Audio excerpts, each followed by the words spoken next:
A Return to the Delta, Perspectives on Human Involvement with the Colorado River Restoration. My name is Emily Hallworth. My name is Lizzie Nichols. And I'm Cassandra Leone.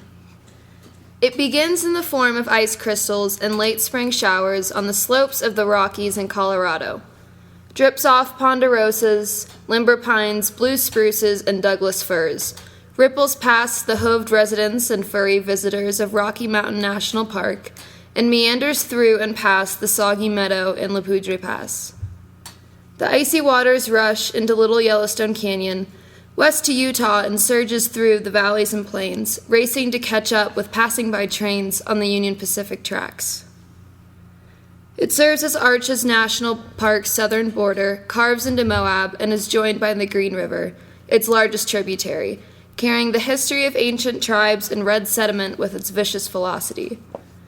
Through Cataract Canyon, hissing rapids cut through the sediment walls until Dirty Devil greets the widening river, where they carry each other until Lake Powell. The true epitome of a desert rat's oasis. Houseboats, jet skis, and artificially stocked trout. Glen Canyon Dam plugs Lake Powell and spews out chutes of icy water from hydropower turbines. Wraps around Horseshoe Bend, enters Grand Canyon National, and crawls deep into the bottom of the canyon. Past Black Canyon, it darts south. Its confidence and vigor dwindles as it sits on the hips of the California and Arizona divide. The waters, nearly crystal clear, slowly follows its programmed route to Mexicali. The Colorado River is a compilation of 1,450 miles and 86 tributaries that are undermined by 15 dams and 30 million thirsty people.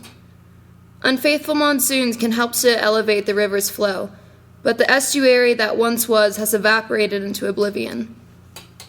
The rich sediment that used to flow freely, dyeing the ice melt into a rusty, ruddy, thick cocktail of geology and history, are stripped of its purity through each dam it is choked into. By the time the water exhales into Glen Canyon, it is crystal clear, a not-so-suitable habitat for the creatures that have evolved for centuries in the Colorado's muddy rapids. During the second semester of my freshman year, my Chaco Tan professor offered the honors program a once-in-a-lifetime class. Complete a few weeks of online modules familiarizing ourselves with water allocation in the Colorado Plateau, and in the first weekend of April, travel to various restoration sites along the Colorado River in Yuma, Arizona, and Sonora, Mexico, to absorb the Minute 319 pulse flow. At the prospect of free travel to a country I have never visited, I enrolled immediately. Drive past the makeshift dentist offices, carnicerias, panaderias. Keep driving south until you reach a dirt road until you're unsure your car can physically drive on. Make a left. Pray for your oil pan. The road stops being nauseatingly tremorous after about 4 miles of brain rattling. Keep driving alongside the sediment-lined water canal filled with the backwash that seeps out of the Morales Dam. Past the houses adorned with tires as erosion blocks, tin roofs, and bougainvillea-crowned front yards. Past the acres of pristine rows of lettuce, greens, and cabbage. Stop driving when the smell of sickly sweet, damp honey mesquites and wet earth overpowers the scent of dust. When you're suddenly in an endless maze of hand-nurtured, individually planted desert giants. When I am here, I can see the ghosts of the green lagoons. I can feel the breath of what once was. Hawks circling overhead, swallows and starlings rest in the treetops. The coolness drifting off the carefully calculated canals is intoxicating.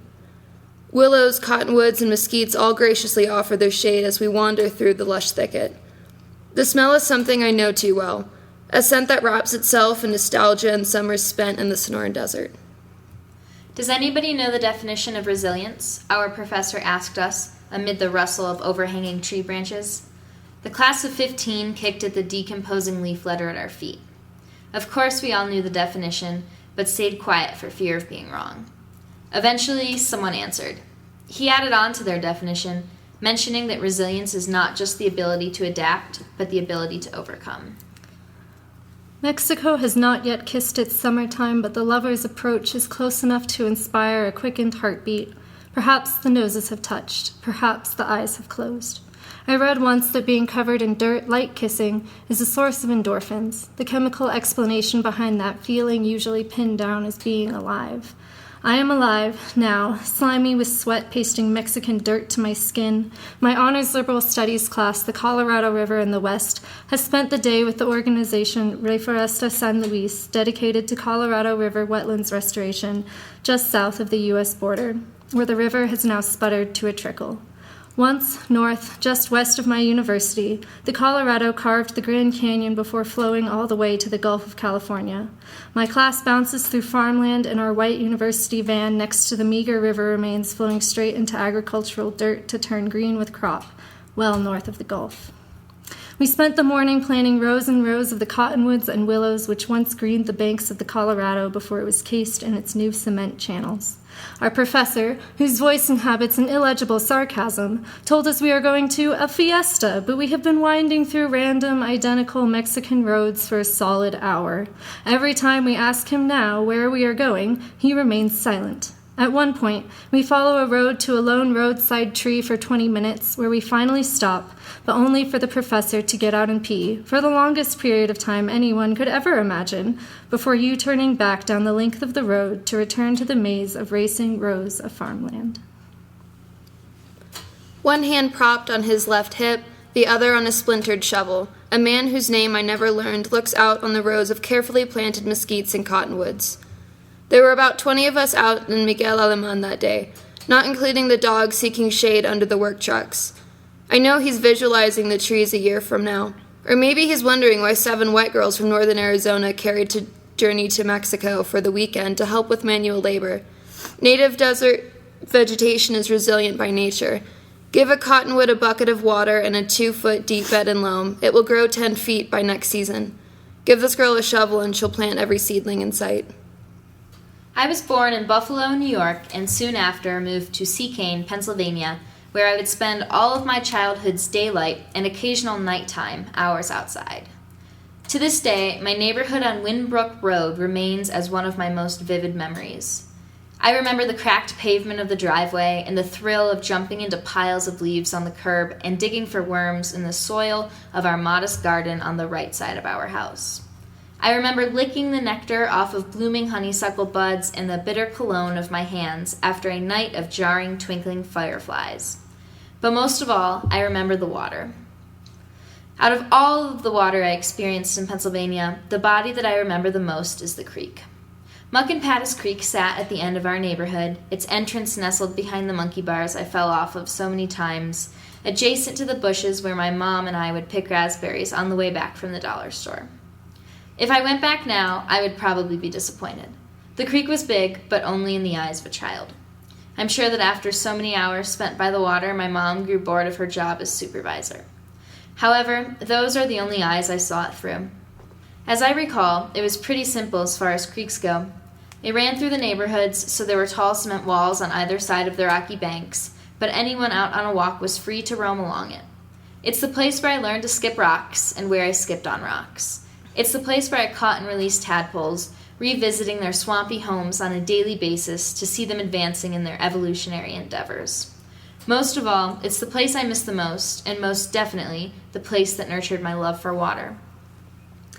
I grew up in a land of dry, house-boxed into suburban square next to sardined, some might say cookie-cutter comfort, so close, so organized, so planned as to milk any possibility of desert out of its own landscape, save its big, blue, boundless sky which paints itself in a reminder of what once was above our cement channel roads each evening.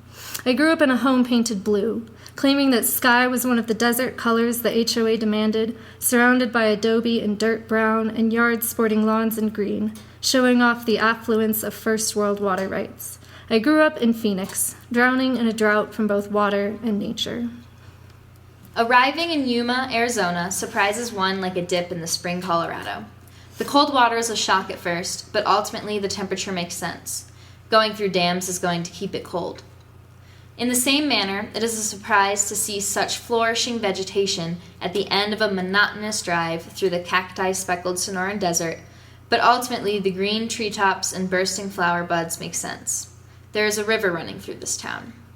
Yuma is an agricultural oasis. Describing the town as huge would be an understatement, as the majority of the United States' lettuce comes from Yuma farms during the winter months. To support the agriculture in the region, water streams through irrigation ditches coming from channels off of the Laguna Dam. The river delta is a lost Atlantis.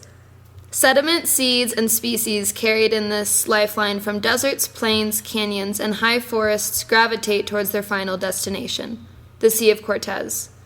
A refuge for jaguars, tidal pools, and exotic fish, Leopold's recorded what once was, prior to the Bellagio, spinach fields in Yuma, and swimming pools in Phoenix. It is now a cracked scab on the face of the Southwest. Too many canals, culverts, drainages, diversions, ducts, and spillways. Too much desire for California fresh strawberries, alfalfa fields, and all-American factory-fed beef. Water control engineering excused our civilization for townhomes in the Sonoran and golf course retreats in Utah. But did we ever think about what would happen when we dictated each drop's destiny? A baked moonscape of unmerciful dryness sprinkled with weeds. I remember in 3rd grade once, we were learning about how the sun would someday explode and consume our planet. You know, 3rd grade stuff. Although my concept of time, death, humanity, space life, and all those other grandiose abstract concepts wrapped up in finality were not yet developed enough to even remotely begin to worry about this information, my teacher found it necessary to let us know not to worry. We would have the technology to go to another planet by then. I knew that my dad was a rocket scientist, and I took this information as an exercise in the comfort of parental protection.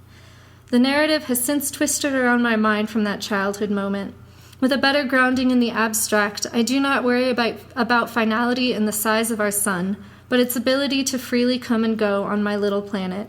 Regardless of my dad's occupation, I do not read the actions of older generations in tones of parental benevolence and protection anymore, but, instead, of a human selfishness that is perfectly reflective of my childish own. A history of action upon action removed from the context of consequence in which I now find myself living. I still follow news, though, of the space exploration that my 3rd grade teacher promised. I search for the streaks of water running across pictures of Mars's surface and look to the inky expanse of night and star for promises of water and life, even though I would never have any right to claim it. At the age of 8, I traded my Emerald East Coast's creek for a creek of a different kind by moving to dirt-rich, water-poor Cave Creek, Arizona, named after a cave that sits, obviously, atop a creek. This creek rarely sees water, and even during a monsoon, you have to visit the right part of the hiking trail it flows through to see it, but the town's name remains as an homage to its wetter days. The differences between my forested hometown and dusty new adventure were stark, but nothing a first grader couldn't handle. Moving as a child is not like the movies. There are no tears, there are no epic struggles to find oneself, and there certainly aren't any montages. Simply, there are new experiences. I reflect fondly on growing up in Cave Creek. The air was dry, the shade was cool, and there was more big wildlife than my previous turf. Javelinas walked our streets in packs, doing their own trick-or-treating for our carved Halloween pumpkins, and coyotes used our exercise trail as their own. I lived down the street from my elementary school, 2 blocks from a park, and 5 minutes from state trust land. Cave Creek has the heart of a small town, but with the added benefit of the infrastructure of Phoenix. The only thing I wished for growing up was a source of water to explore in besides my pool, a staple to most backyards in the sweltering state. Because of this, my college search ended just as quickly as it began. Craving the moisture, cool air, and trees of the East Coast, I set my sights on the top of the compass to Northern Arizona University, a school set in unique and windy Flagstaff, Arizona. My freshman year did not disappoint. During the first week of school alone, our cobbled sidewalks saw more rain than I had seen in my previous year living in the Valley of the Sun. The amount of water that I was seeing leaked into my lectures, too, as I studied the Colorado Plateau as a part of my environmental studies degree. What I didn't realize, though, was how little I actually learned in the confines of classrooms and computer screens. We are wrapping up the class on the banks of the Colorado River, north of the border again in Yuma, Arizona. As part of Yuma's restoration efforts, this portion of the Colorado River, next to the old mission and under the railroad's bridge, has been turned into marshlands and cottonwood forested recreational areas. The day my class planted our cottonwoods, the professor allowed us to swim in the river for a bit even. I will forever hold on to that moment drifting in the Colorado's southern calm waters and being gently pushed towards the trains I was content to spot into eternity. Winding to a close on the trip now, I find myself reflecting on the nature of how I connect to these spaces.